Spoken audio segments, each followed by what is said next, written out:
اعوذ باللہ من الشیطان الرجیم، بسم اللہ الرحمن الرحیم۔ السلام علیکم۔ Silver rock schools and college میں خوش آمدید۔ آج کا میرا لیکچر جماعت ششم کے لیے ہے۔ آج ہم ایک نظم کی پڑھائی کریں گے جس کا نام ہے قطعات۔ قطعات قطع کی جمع ہے۔ قطع کسے کہا جاتا ہے؟ قطع دو شعروں کے مجموعے کو کہا جاتا ہے، یعنی دو اشعار کا جو مجموعہ ہوتا ہے اسے قطع کہتے ہیں، اور ہر شعر کا جو دوسرا مصرع ہوتا ہے وہ ہم قافیہ الفاظ اور ردیف پر مشتمل ہوتا ہے۔ اب آپ کے لیے یہ جاننا بہت ضروری ہے کہ ہم قافیہ الفاظ کون سے ہوتے ہیں اور ردیف کسے کہا جاتا ہے۔ یہ جب میں قطعات کی پڑھائی کروں گی تو میں آپ کو اس کے ساتھ ساتھ ضرور بتاؤں گی، لیکن اس سے پہلے بھی میں آپ کو بتاتی چلوں کہ ایک شعر جو ہوتا ہے وہ دو سطور پر مشتمل ہوتا ہے، یعنی دو مصرعوں پر مشتمل ہوتا ہے۔ ایک جو مصرع ہوتا ہے اس کو ایک لائن کہا جاتا ہے۔ ایک لائن، ایک سطور، جو ایک سطر جو ہوتی ہے اس کو ایک مصرع کہتے ہیں، اور جو دوسری لائن یا دوسری سطر ہوتی ہے اس کو دوسرا مصرع کہتے ہیں۔ اور پہلے مصرعے اور دوسرے مصرعے یعنی دونوں لائنوں میں، دونوں سطور میں جو ہم قافیہ الفاظ ہوتے ہیں، یعنی جو ملتے جلتے الفاظ ہوتے ہیں وہ ہم قافیہ کہلاتے ہیں۔ اس نظم میں بھی بہت سے الفاظ ہم قافیہ کے طور پر استعمال ہوئے ہیں۔ اور ردیف کسے کہا جاتا ہے؟ ردیف جو کوئی بھی شعر ہوتا ہے اس کے دوسرے مصرعے کے آخر میں بار بار دہرائے جانے والے الفاظ کو کہا جاتا ہے جو کہ قافیے کے بعد آتے ہیں، اور ان لفظوں میں کسی قسم کا کوئی رد و بدل نہیں ہوتا، وہ ان میں کسی قسم کی کوئی تبدیلی نہیں ہوتی، وہ جیسے ہوتے ہیں بالکل ویسے ہی رہتے ہیں۔ ہر ایک شعر کے آخر میں، یعنی ہر شعر کے دوسرے مصرعے کے آخر میں وہ الفاظ ویسے ہی دہرائے جاتے ہیں۔ اس نظم میں بھی ردیف کا اور قافیوں کا استعمال ہوا ہے، وہ میں آپ کو ساتھ ساتھ بتاتی چلوں گی۔ اس سے پہلے میں آپ کو یہ بتا دوں کہ اس نظم میں ہم نظم کی پڑھائی کریں گے، اس کے بعد اس کی وضاحت کا سلسلہ شروع کیا جائے گا، چند ایک الفاظ کے معنی ہوں گے، اور آخر میں معروضی و موضوعی طرز پر شامل سوالات کے جوابات کا سلسلہ شروع کیا جائے گا۔ تو چلتے ہیں نظم کی پڑھائی کا سلسلہ شروع کرتے ہیں، لیکن اس سے پہلے آپ لوگ اپنے ہاتھوں میں پینسل ضرور رکھیے گا۔ جو لفظ آپ کو مشکل لگے اس کو خط کشید کر لیجیے گا تاکہ آپ کی روانی بن سکے۔ وقتاً فوقتاً ان الفاظ کو پڑھتے رہیے گا۔ 2 سے 3 بار نظم کی پڑھائی کرنا بہت ضروری ہے۔ سریر خامہ نمبر 1 کی کتاب کا صفحہ نمبر 63 نکالیں۔ اس نظم کے جو شاعر ہیں، نظم کو لکھنے والے ہیں، وہ ہیں انور مسعود، اور نظم کا نام ہے قطعات۔ اب اس میں 4 قطعے آپ کو دیے گئے ہیں۔ ہر ایک قطعہ اپنے الگ معنی رکھتا ہے، ہر ایک قطعہ اپنا الگ پس منظر رکھتا ہے، تو آپ نے ہر ایک قطعے کو دوسرے سے مختلف سمجھنا ہے۔ پہلا قطعہ ہے آپ کا ڈیپ فریزر۔ دفتن انور خیال آیا ہے آج اس مرغ کا، شوربہ پینے کے بعد اور بوٹیاں کھانے کے بعد، اللہ اللہ کر کے ایک برقی سرد کھانے کے طفیل، اس نے کتنی عمر پائی ذبح ہو جانے کے بعد۔ اب دیکھیں اس قطعے میں سب سے پہلے میں آپ کو قافیہ اور ردیف کے بارے میں بتاتی چلوں، اس کے بعد میں آپ کو اس کی وضاحت کے بارے میں بتاؤں گی۔ اب اس میں کھانے، خانے اور جانے، یہ دوسرے مصرعے میں، تیسرے مصرعے میں اور چوتھے مصرعے میں یہ الفاظ استعمال ہوئے، یعنی یہ 2 اشعار ہیں۔ پہلے شعر کے دوسرے مصرعے میں لفظ کھانے، دوسرے شعر کے پہلے مصرعے میں لفظ خانے، اور دوسرے شعر کے ہی دوسرے مصرعے میں جانے۔ یہ جو 3 الفاظ ہیں یہ ہم قافیہ کے طور پر استعمال ہوئے ہیں، یعنی یہ ملتے جلتے الفاظ ہیں، کھانے، خانے اور جانے۔ اس کے بعد جو آپ کا ردیف ہے وہ میں نے آپ کو پہلے بتایا تھا کہ وہ آپ کا قافیے کے بعد آئے گا، اور اس میں کسی قسم کا کوئی رد و بدل نہیں ہوگا۔ تو دیکھیں کھانے، اس کے بعد لکھا ہے کے بعد، اسی طرح دوسرے شعر کے دوسرے مصرعے کے آخر میں لکھا ہوا ہے کے بعد، تو جو اس میں کے بعد ہے وہ ہے ردیف۔ اب اس کی وضاحت کی طرف چلتے ہیں۔ شاعر نے اس قطعے میں یہ بتانے کی کوشش کی ہے کہ جو میں نے مرغ کا گوشت کھایا بہت لذیذ تھا، میں نے اس کا شوربہ پیا اور ساری بوٹیاں کھا لیں، اور اب لیکن میں اس سوچ میں اب پڑ گیا ہوں کہ یہ سرد خانے یعنی ڈیپ فریزر میں پڑا رہا ہے، لیکن یہ کتنا عرصہ پڑا رہا ہے۔ یعنی شاعر کے کہنے کا مقصد یہ ہے کہ جو گوشت میں نے نوش فرمایا ہے وہ کتنا پرانا تھا۔ یہ آج کل کے زمانے سے ہی اس کی مثال لی جا سکتی ہے کہ ہم جو بھی گوشت استعمال کرتے ہیں وہ اسی وقت کسی جانور کا ہم لوگ تازہ گوشت نہیں کھاتے، وہ پرانا ہوتا ہے، سرد خانوں میں پڑا ہوا ہوتا ہے۔ تو شاعر نے دراصل اسی چیز کی طرف اشارہ کیا ہے کہ جو گوشت میں نے کھایا وہ مزے کا تو بنا ہوا تھا، اس کا شوربہ بھی میں نے پی لیا، اس کی ساری بوٹیاں کھا لیں، لیکن وہ فریزر میں کتنے عرصے تک رہا یہ اب اللہ ہی جانے، اور اس نے گوشت نے یعنی جو جانور تھا یعنی جو مرغ تھا اس نے کتنی عمر پائی یہ بھی اللہ ہی جانے۔ اس کے بعد جو اگلا آپ کا قطعہ ہے وہ ہے مضروب۔ مضروب جو ہے، مضروب کا مطلب ہوتا ہے کہ جسے چوٹ لگی ہوئی ہو۔ اب اس کی پڑھائی کرتے ہیں۔ جو چوٹ بھی لگی ہے وہ پہلی سے بڑھ کے تھی، ہر ضرب تابناک پہ میں تلملا اٹھا، پانی کا، سوئی گیس کا، بجلی کا، فون کا، بل اتنے مل گئے ہیں کہ میں بلبلا اٹھا۔ اب یہ والا جو قطعہ ہے یہ بھی دراصل شاعر نے آج کل کے زمانے پر ہی اس کی منظر کشی کی ہے۔ شاعر یہ کہنا چاہتے ہیں کہ میرے پہلے بھی مسائل بہت زیادہ تھے، اور وہ اتنے زیادہ تھے کہ میں کبھی بھی ان کو بھلا نہیں پایا تھا، یعنی میری چوٹ یا میرے زخم اتنے زیادہ تھے کہ وہ ابھی بھر نہیں پائے تھے کہ ایک کے اوپر دوسرا، دوسرے کے اوپر تیسرا، ضربوں کی تعداد ایسی ہے یا چوٹوں کی تعداد اور زخموں کی تعداد اتنی ہے کہ وہ دن بدن بڑھتی چلی جا رہی ہے۔ ابھی میں پرانے زخموں سے نہ نکلا تھا کہ پانی کے بل نے، سوئی گیس کے بل نے، بجلی کے اور فون کے ہر قسم کے بل نے مجھے تلملانے پر مجبور کر دیا، اور میں بلبلا اٹھا اور میری آنکھوں میں آنسو آ گئے کہ مہنگائی کے زمانہ کتنا زیادہ آ گیا ہے۔ اب شاعر نے یہ بھی آج کل کے زمانے پر ہی اس کی منظر کشی کی ہے، اور آج کل کے زمانے کو ہی موضوع بحث بنایا ہے کہ جو پہلے کے بل آتے تھے وہ بھی بلا شبہ بہت زیادہ تھے، اور وہ ان کو بھی ایک زخم سے تشبیہ دی ہے شاعر نے کہ وہ بھی میرے لیے تشبیہ کی زخم کی حیثیت رکھتے ہیں۔ لیکن اب جو موجودہ بل آئے ہیں یہ تو اتنے زیادہ ہیں کہ میرے پرانے زخموں کے جو گھاؤ ہیں ان بلوں نے اور ان تکلیفوں نے اور ان زخموں نے ان زخموں کو اور زیادہ دگنا کر دیا ہے کہ میں اب جاؤں تو کہاں جاؤں۔ اب اس میں دیکھیں تلملا اور بلبلا، یہ جو دو آپ کے الفاظ ہیں یہ ہم قافیہ ہیں، ٹھیک ہے، یہ ملتے جلتے ہیں، اور میں نے آپ کو پہلے بتایا تھا کہ ردیف جو ہوتا ہے وہ قافیے کے بعد آتے ہیں اور اس میں کسی قسم کا کوئی رد و بدل نہیں ہوتا۔ اب آپ لوگ دیکھیں تلملا کے بعد لفظ لکھا ہے اٹھا، اور بلبلا کے بعد بھی لکھا ہوا ہے اٹھا، تو اس میں جو الفاظ ہیں اٹھا وہ کیا نکلے؟ وہ ردیف نکلے۔ اس کے بعد آپ کا تیسرا قطعہ ہے کلچرڈ۔ اب اس کو پڑھتے ہیں۔ ذرا سونگ لینے سے بھی انور طبیعت سخت متلانے لگی ہے، مہذب اس قدر میں ہو گیا ہوں کہ دیسی گھی سے بو آنے لگی ہے۔ اب شاعر نے جو یہ قطعہ لکھا ہے اس میں شاعر کے دو مقاصد ہو سکتے ہیں۔ دونوں مقاصد میں انہوں نے منظر کشی آج کل کے زمانے پر ہی کی ہے اور تنقید کا نشانہ آج کل کے زمانے کو ہی بنایا ہے، لیکن مختلف انداز سے بنایا ہے۔ پہلا تو انداز یہ ہو سکتا ہے کہ شاعر یہ کہنے کی کوشش کر رہے ہیں کہ ایک زمانہ ایسا تھا کہ میں دیسی گھی کی خوشبو سونگھتا تھا، اور جب تک میں اس کو کھا نہیں لیتا تھا یا اس کو نوش نہیں فرما لیتا تھا تب تک میری جو میری بھوک تھی یا جو میری متلانے کی کیفیت تھی یا میری جو طبیعت تھی، وہ جو ناساز طبیعت تھی وہ ٹھیک نہیں ہوتی تھی۔ اور اب زمانہ ایسا آ گیا ہے، یعنی گھی کی قیمتیں اتنی زیادہ بڑھ گئی ہیں کہ میں اب اگر میرے سامنے دیسی گھی آ بھی جائے تو میں اتنا مہذب ہو گیا ہوں، یعنی میرے اندر اتنا بدلاؤ آ گیا ہے کہ اب تو میرے سامنے اگر دیسی گھی لے بھی آیا جائے تو وہ اتنا اس قدر مہنگا ہوتا ہے کہ مجھے پتہ ہوتا ہے کہ میں اس کو اب نہیں خرید پاؤں گا، یا میں اس کو خریدنے کی استطاعت یا حیثیت نہیں رکھتا، تو میں خود سے ہی سوچ لیتا ہوں کہ نہیں یہ تو دیسی گھی اچھا نہیں ہے، اس میں سے تو بو آ رہی ہے، مجھے یہ نہیں کھانا چاہیے۔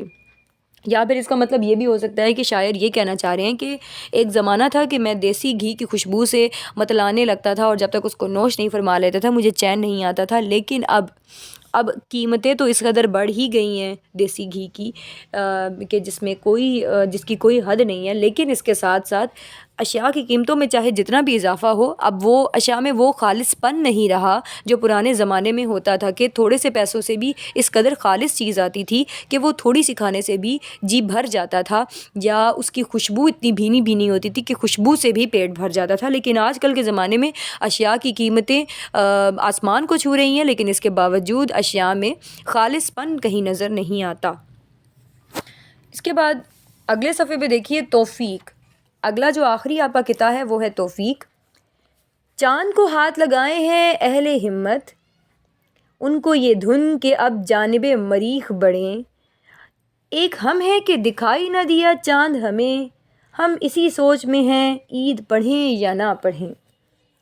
اب یہ والا جو قطعہ ہے یہ بھی آج کل کے زمانے پر ہی اور آج کل کے حالات و واقعات پر ہی اسی کی ہی منظر کشی کر رہا ہے۔ شاعر دراصل یہ کہنا چاہتے ہیں کہ جو مغربی اقوام ہے یا سائنسی دنیا ہے یا سائنسی ٹیکنالوجی ہے یا سائنسدان ہیں، انہوں نے اتنی زیادہ ترقی کر دی ہے کہ وہ اب چاند پر پہنچ گئے ہیں اور آگے کا وہ اپنا منصوبہ رکھتے ہیں کہ وہ مریخ پر جائیں گے اور ہر ایک سیارے کا دورہ کریں گے اور ہر ایک کی خلا میں بھی جائیں گے اور مطلب دنیا کو زمین کے کونوں سے لے کر آسمان کی سربلندیوں تک جانا وہ پسند کریں گے، اور اتنی زیادہ انہوں نے ترقی کر لی ہے۔ لیکن ہم لوگ جن کو ترقی کرنی چاہیے تھی، ہم لوگ ابھی تک اسی دھن میں ہیں کہ اب چاند نکلا، اب چاند نہیں نکلا، اب ہمیں عید پڑھنی چاہیے یا اب ہمیں عید نہیں پڑھنی چاہیے، یعنی ہم ان خدشات سے ہی باہر نہیں نکلے اور دنیا نے کتنی زیادہ ترقی کر لی ہے۔ اس کے بعد آگے چلتے ہیں الفاظ کے معنی کی طرف۔ کچھ الفاظ ہیں جن کے معنی سے میں آپ کو آگاہ کروں گی۔ پہلا لفظ ہے آپ کا برق۔ برق کا مطلب ہوتا ہے بجلی سے چلنے والا۔ بلبلا اٹھنا، تڑپنا، تابناک، چمکدار، مضروب ضرب کھایا ہوا، میں آپ کو بتا چکی ہوں مضروب کا مطلب ہوتا ہے جسے چوٹ لگی ہو، یا ضرب کھایا ہوا۔ اگلا لفظ ہے تلملا، غصے میں آ جانا، طفیل، ذریعے، مہذب، تہذیب، متلانا، کہہ آنا۔ اس کے بعد سوالات کے جوابات کی طرف چلتے ہیں۔ سوال پڑھیے۔ سوال نمبر 1 ہے آپ کا، مدرجہ ذیل سوالات کے جوابات تحریر کیجیے۔ اب اس میں سوال نمبر 1 ہے، شاعر نے ڈیپ فریزر کے حوالے سے کیا خاص بتائی ہے؟ اب دیکھیں کیا خاص بات بتائی ہے شاعر نے ڈیپ فریزر کے حوالے سے۔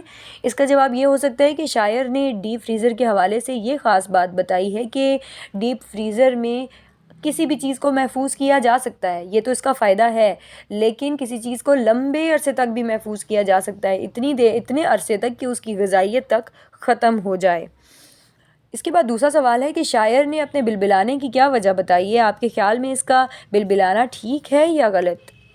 اس کا جواب یہ ہو سکتا ہے کہ شاعر نے جو بلبلانے کی وجہ بتائی ہے وہ یہ تھی کہ پہلے جو بل آتے تھے وہ بھی بہت زیادہ ہوتے تھے، مگر اب کی بار جو بل آئے ہیں وہ تو ان کی قیمتیں تو آسمان کی بلندیوں کو چھو رہی ہیں۔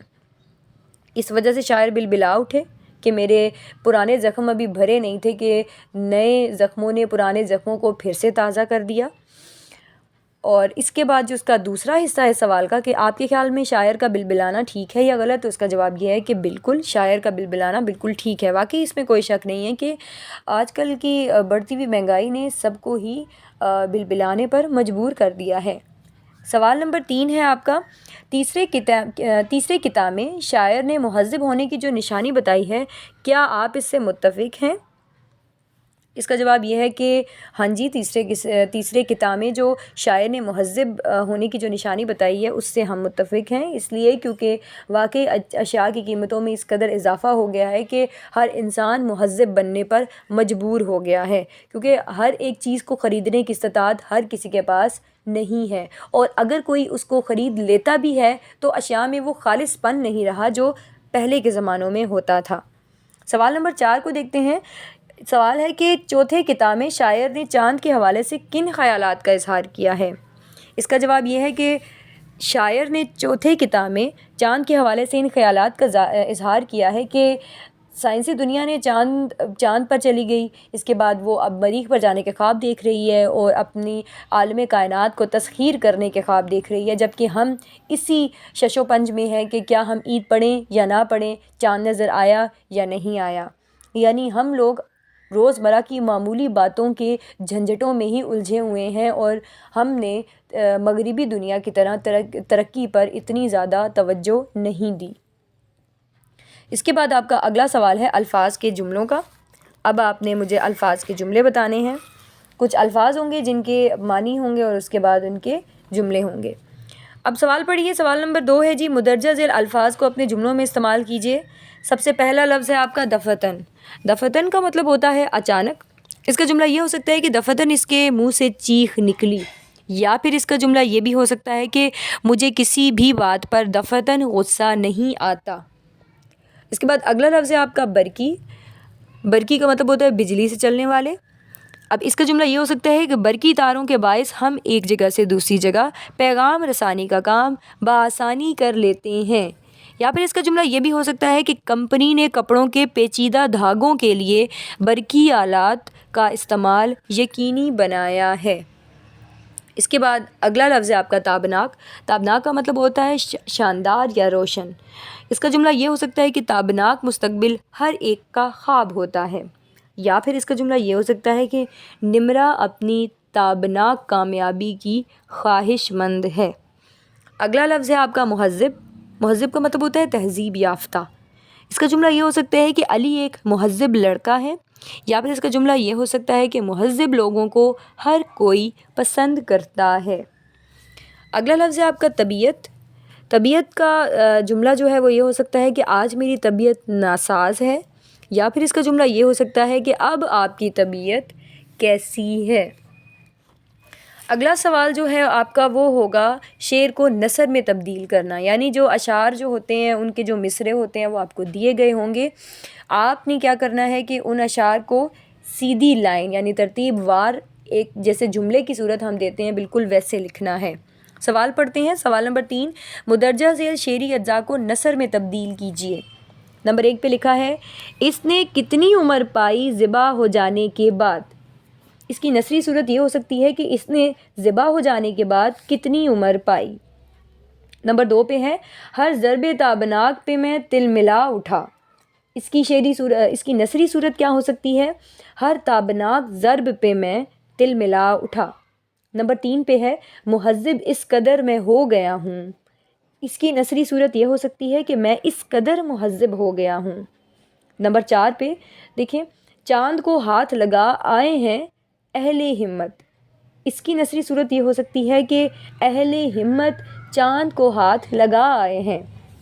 اگلے سوال کی طرف چلتے ہیں. اگلا سوال ہے آپ کا اعراب کا. اب اس میں آپ نے کیا کرنا ہے کہ آپ کو ایک ہی طرح کے الفاظ 2 بار لکھے گئے ہوں گے. ان پر آپ نے اعراب لگانے اور ان کے مطلب تبدیل کرنے ہیں. یعنی ایک لفظ کا کچھ اور مطلب نکلے گا اور دوسرے لفظ کا کچھ اور مطلب نکلے گا. اعراب لگانے کے بعد ان الفاظ کا جو تلفظ ہوگا وہ بھی تبدیل ہو جائے گا. تو چلتے ہیں سوال کی طرف. سوال نمبر 4 ہے کہ مدرجہ ذیل الفاظ کے جوڑوں پر اعراب لگا کر ہر لفظ کے الگ الگ معنی تحریر کیجیے. نمبر 1 پر دیکھیں بھئی نمبر 1 پر لکھا ہوا ہے بل. اب دیکھیں یہ 2 طرح سے لکھا ہوا ہے. اب اس کے اوپر اعراب لگانے سے ہی یہ لفظ تبدیل ہوگا.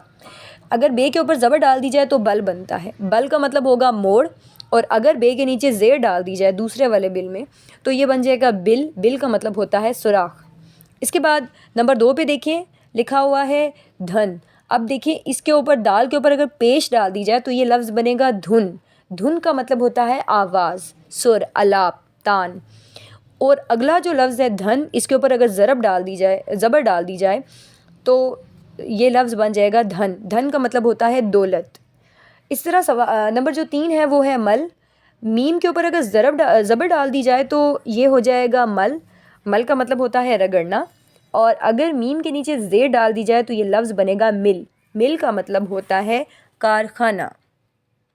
اگلا سوال جو ہوگا وہ ہے آپ کا الفاظ کی تذکیر و تانیث اور ان کے جملوں کا.